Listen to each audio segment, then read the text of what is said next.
fascinating thing about the Cape Floral Kingdom is the incredible biodiversity. Such a small space. You've got thousands and thousands of species of plants. It's endless. One needs a few lifetimes to work through this work. I realized how lucky I am to do what I do in the richest botanical region. There is no other place in the world that can compare with it.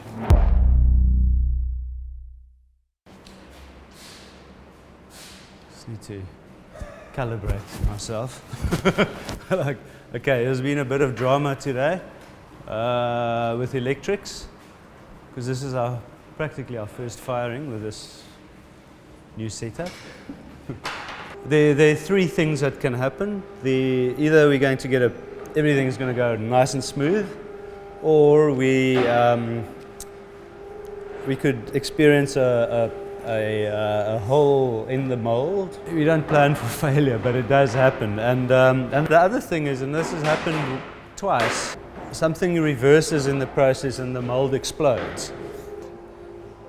Will you give us some warning? I will. I will give you some warning. Something's wrong. Run. So hopefully not today.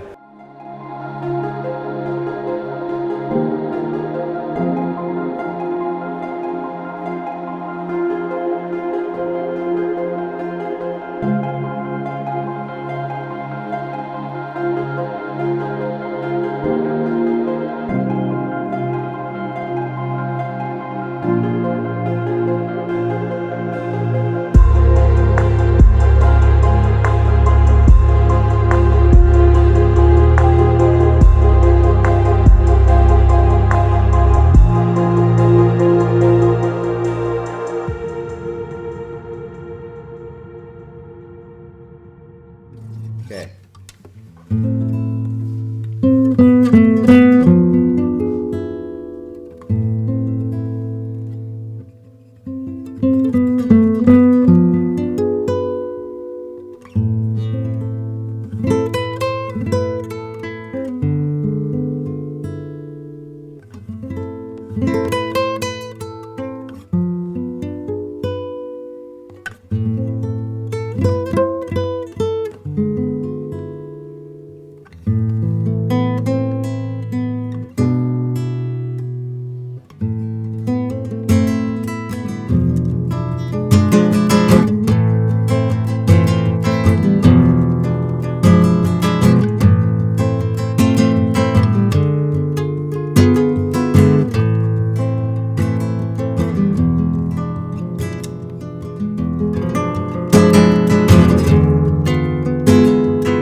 We've almost got it. There you go. There's a bit of bronze coming through now. It helps if you've got sandpaper for fingers. It came out okay.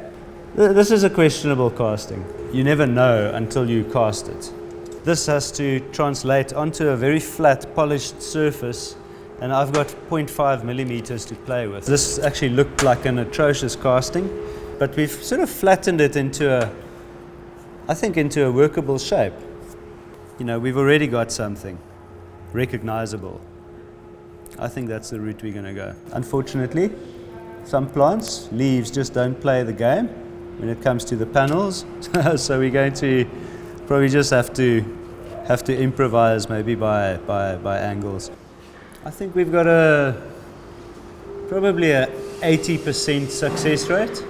There were questionable pieces. There were species I've never worked with before. These, you know, sort of sparse castings, you know, I think we had mild success. We've got the shape of a leaf there, but I don't know if we can depict a species with only one leaf that came out well. When Nic first approached me to do the work, you know, he bought me a bunch of these panels and a bunch of his pieces, and you know, I had to really think about it to say, you know, how are we going to do this? How are we going to capture the essence of his work without making it look flat? You know, we've basically come up with the idea of, you know, sinking his pieces in deeper and using a filler coat of epoxy. Nic's castings are three-dimensional. So now how do we take something like this and make it into a flat plane? And as you can see, with a bit of manipulation, flattening it out, we're taking, in essence, this and making it look like that. So there's a feeling of like a book-pressed leaf. You know, he's capturing a real-life plant, and you know, that is the artwork there. There's been a few trial and errors. We put these guys in here first, and I don't know if you can get a close-up pic of that. You know, the actual brass came through after the epoxy was done. You know, so there are those kind of things that you know, we had to trial and error it and learn from the mistake, which, you know, doesn't look bad, not necessarily is a mistake, but from that now we've got a clearer idea of how to do it on the final piece. First one of 30 to go. Yeah.